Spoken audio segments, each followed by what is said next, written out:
Welcome to this informative episode of Neuro-Cognitive Memory and Learning Goodness. Neuro means neurons or the hardware of our brains, and cognitive means thinking or the software that our brains run on. Luckily, they're both programmable through simple strategies based on cognitive neuroscience and other research. And that's what this episode and all my episodes, this show is really about. Today's episode is a summary of the learning brain combined with some of my own experience learning and teaching. So stay tuned to the end where you'll get bonus points that sort of puts all these ideas together, because there's quite a few that we're going to cover. Then I'll give you a way to help you remember it at least a little better, and a recommended episode, Learning Deeply, that will enrich your learning even further. So I'm coming to you from my bedroom, which is why I'm wearing my nice comfy house coat here. And the reason I'm doing this, and the reason I do it period, is because your brain and mine learn better when they're feeling comfortable and safe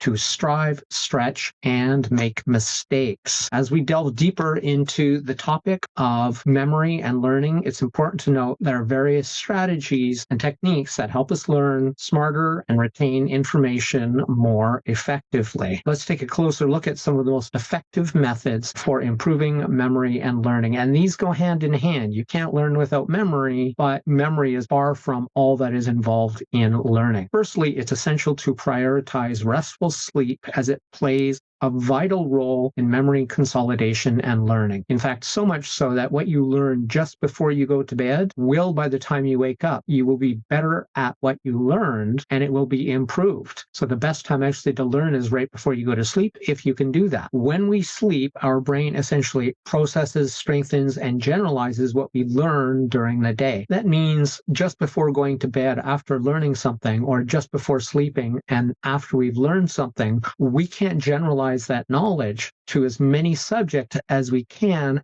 after we've slept on that knowledge. Our brain encodes in such a way that it actually allows us to generalize or broaden the application of the learning we've just done, but only after and because of the processes that are going on in your brain while you sleep. Engaging in mental activities at the top edge of your Goldilocks zone, that is not too hard, not too easy, but just right, but towards the top edge, will stimulate your brain and promote something called neuroplasticity, and that's the rewiring of your brain. It's the ability to reorganize and form new neural connections. But it's more than that, because it's also something called myelination, which is the insulation which runs along the axons.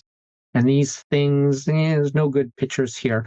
The axon is the long part of the neuron which talks to other neurons. It's the internet cable, and you can go from dial-up slow speed to optical fiber types of speed, an increase of up to 300 times, simply by myelination, which is caused by effortful learning and practice. Another thing, this may surprise you, but this is a critical part. Regular aerobic exercise not only promotes your cardiovascular health, but also helps you improve cognition and reduce stress, and in some cases actually even reverses the shrinking of your medial temporal lobes and prefrontal cortex. Now, these two areas of your brain are associated specifically with working memory. That's the memory that you use. Somebody gives you a phone number and you're saying it to yourself as you dial it in. Do you even bother to do that anymore? And episodic memory. That means events or sequences of events that happen in your life day to day or any time.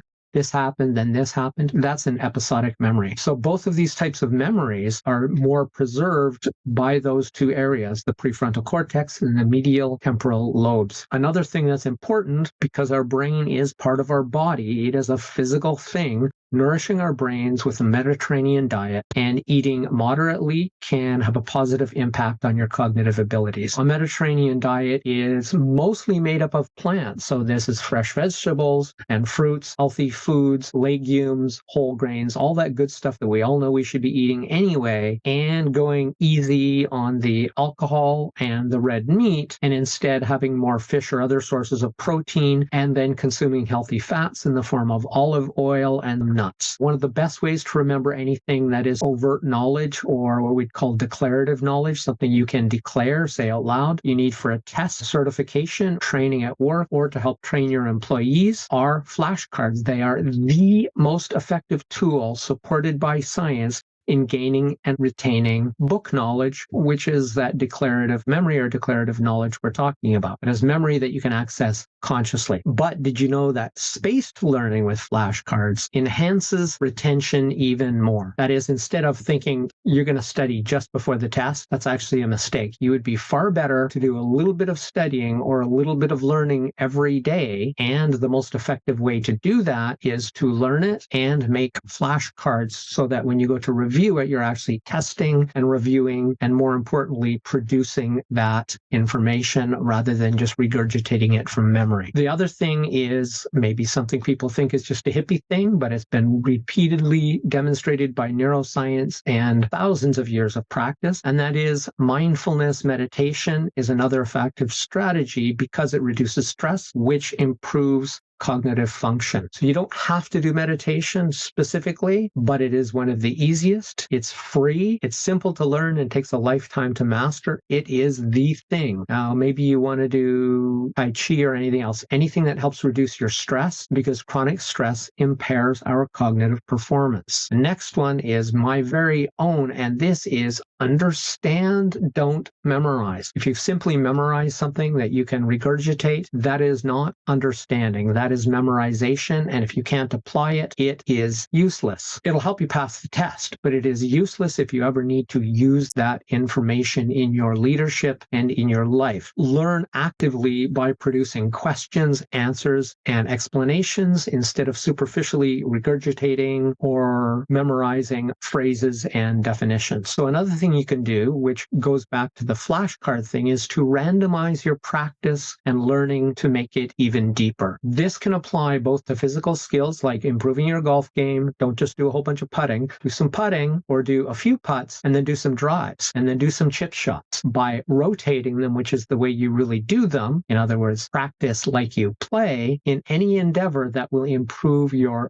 learning, memory, and retention, and also your skill overall, though it will actually probably reduce your short-term performance by doing that randomization because you're not being able to dial it in. But that's not how you learn long-term. You do it by doing it randomly. That also works with the flashcards. So it's like shuffling your flashcards. Lastly is setting specific learning goals and objectives will improve your motivation, give you objective feedback so that you can learn better. By integrating these strategies into your daily life, you can learn smarter and more effectively. Now we're to the bonus point. So thank you for staying with me. Learn SMART. This is an acronym. Learn SMART stands for long, restful sleep. That is, sleep until you wake up naturally. Engage in mental challenges. That's about that Goldilocks zone and stretching it to the top of there. Aerobic exercise. Relationships that are close, healthy, and enduring. Believe it or not, our brain performs better and we stay healthy in all aspects by having some close, meaningful relationships. This helps your cognition. Nourish the Mediterranean way. Based learning, meditation, or stress reduction. Active learning, that's the producing questions, answers, and explanations. Randomize, review, and practice. And the last one is targeted, measurable learning goals. All put together, that is learn SMART, is the phrase that ties that all together. Next is download my Mastery Habits Guide to master the habits of daily learning, because the habits of mastery and the learning are essentially one and the same. I'll put a link in the description where you can download that. And finally, click here so that you can, is my recommended episode called Learning Deeply for more research-backed learning strategies.